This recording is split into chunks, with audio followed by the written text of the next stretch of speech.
नमस्कार. तृषार्त पथिक या पुस्तकाचं अभिवाचन भाग 4. माझे आजोबा म्हणजे वडिलांचे वडील विल्यम बिल स्लेविन यांनी माझ्या आयुष्यावर खोल प्रभाव पाडला. त्यांचा प्रेमळ स्वभाव हे धर्मावरील त्यांच्या दृढ आणि गहन विश्वासाचं प्रतिरूप होतं. त्यांच्या शांत निरभिमानी मार्गाने ते कशा प्रकारे त्यांच्या जुन्या रूढ पद्धतींचा अमेरिकेतील जीवनाबरोबर मेळ साधतात याचं निरीक्षण करण्यात मला नेहमीच आकर्षण वाटे. अनेकदा इतर सर्वजण आपले खाणे सुरू करीत तेव्हा ते मात्र जेवणाच्या वेळी हळुवारपणे प्रार्थना करीत असताना मी बघत असे. मी हिब्रू शाळेत जाण्याच्या वयाचा झालो, पण माझे शिक्षण वडिलांना परवडण्यासारखे नव्हते. तरीही त्यांनी मला त्यांच्या परीने चांगले शिक्षण देण्यासाठी खूप कष्ट घेतले. मी 13 वर्षांचा होताच वडिलांनी मला रॅबाय लिपिसांकडे म्हणजे ज्यू धर्मगुरूंकडे नेलं आणि त्यांना विनंती केली की त्यांनी एक साधा बार मित्सवा समारंभ करून मला आशीर्वाद द्यावा. छानदार चंदेरी केसांचे रॅबाय मला प्राथमिक प्रार्थना शिकवण्यासाठी कोणतेही मूल्य न घेता तयार झाले. एके दिवशी मी त्यांना विचारलं, तुम्ही मला या प्रार्थनेचा अर्थ समजावून सांगाल का? त्यांच्या स्नेहपूर्ण घाऱ्या डोळ्यातून अश्रू आले.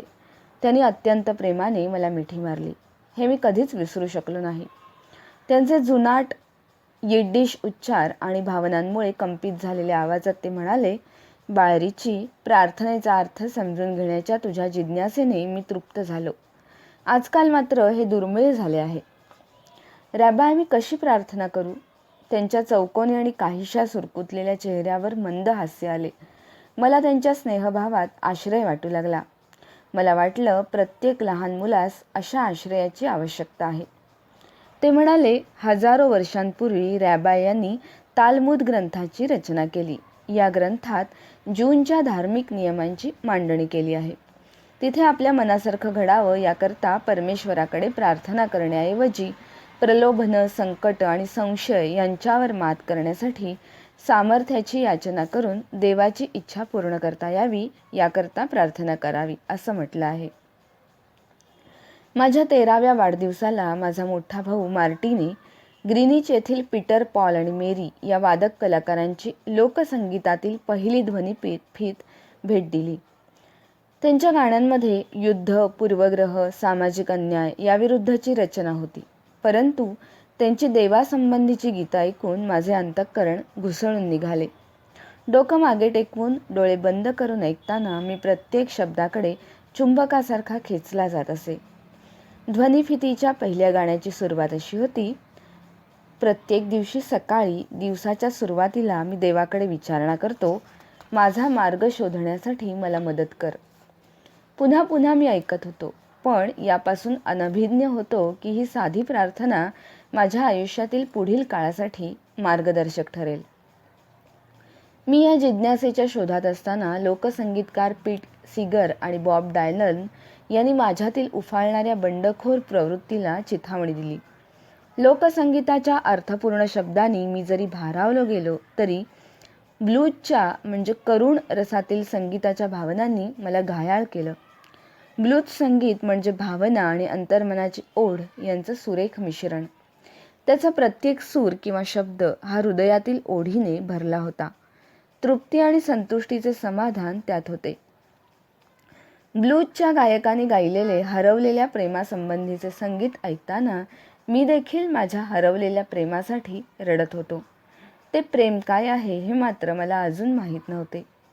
मी अंतर्दृष्टीचा, लाजाळू आणि नेहमी इतरांच्या भावनांबद्दल काळजी करणारा असलो तरी माझा मोठा भाऊ मार्टीकडे लोकांना राग आणण्याची चांगलीच कला होती. माकडाप्रमाणे खोडकर असलेल्या मार्टीला लोक मंक म्हणत. मी 1965 मध्ये 14 वर्षाचा झालो आणि डिअरफील्ड हायस्कूलमध्ये प्रवेश घेतला. तिथूनच मंक नुकताच बाहेर पडला होता. मला पाहून काही शिक्षक भेदरले. म्हणाले, अरे बापरे, आणखी एक मंक. शालेय जीवनातील पहिल्या दिवसापासूनच माझ्यावर लिटिल मंक या नावाने शिक्कामोर्तब झालं. मात्र या नावातील गर्भितार्थ समजण्यास मला अनेक वर्षे लागली. शाळेतील पहिल्या वर्षी माझी कुस्तीच्या संघात निवड झाली. मी असं म्हणत नाही की मी खूप पारंगत होतो. परंतु एखाद्या गोष्टीत माझं मन गेलं की त्यात अगदी समरस होऊन किंवा जीव ओतून मी कार्य करीत असे.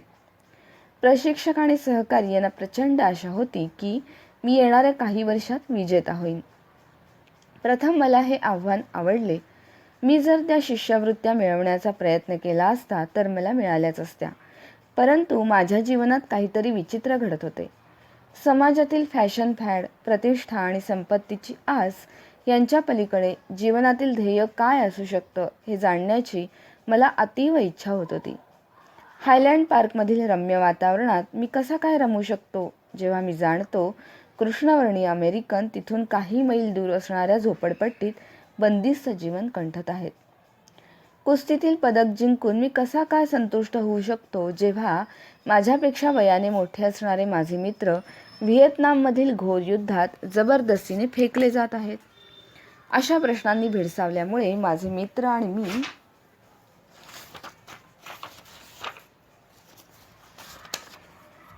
या जीवनाच्या मूळ तत्वाविषयीच प्रश्न विचारित होतो. काहीतरी ध्येय शोधण्याच्या प्रक्रियेत गर्क असतानाच मार्टिन ल्यूथर किंग ज्युनियर यांच्या नागरी हक्क चळवळीने आणि माल्कम एक्स यांची भाषणं आणि नागरी हक्क सुधारांवरील पुस्तकं वाचून माझ्यात उत्साहाचा वणवा पेटला होता. वयाच्या 10व्या वर्षापासूनचे माझे जिवलग मित्र असणारे बॅसून आणि गॅरी यांच्यासोबत मला एक नोकरी मिळाली. काम खूप मेहनतीचं होतं, तरीसुद्धा मला ते आवडत होतं. या ठिकाणी सोल संगीताच्या पार्श्वभूमीवर आम्ही शिकागो शहराच्या साऊथ साईड परिसरातील वयस्कर कृष्णवर्णीय लोकांच्या खांद्याला खांदा लावून काम करीत होतो. या लोकांचे विश्व हायलँड पार्कच्या सुरक्षिततेपासून फार दूर होते. या लोकांसमवेत राहून जाणवले की गरिबी, वर्णद्वेष आणि नशापान यांनी त्यांना अक्षरशः तुडवलेले होते. म्हणून त्यांच्याबरोबर राहत असताना एका ब्लूज किंवा सोल गायकाची करुण ताण माझ्या हृदयाला पिळवटून सोडत असे. मी अवघा 15 वर्षांचा होतो आणि अनुत्तरित प्रश्नांमुळे खूपच त्रासलेला होतो. त्यातच अवघे 16 वर्ष वय असलेल्या एका मित्राची गाडी हिवाळ्यातील बर्फावरून घसरत गेली आणि सरळ लेक मिशिगन तलावातील बर्फाळ पाण्यात पडून त्याचा मृत्यू झाला. तेव्हा मी विचार करू लागलो, मी कोण आहे आणि कुठे जात आहे.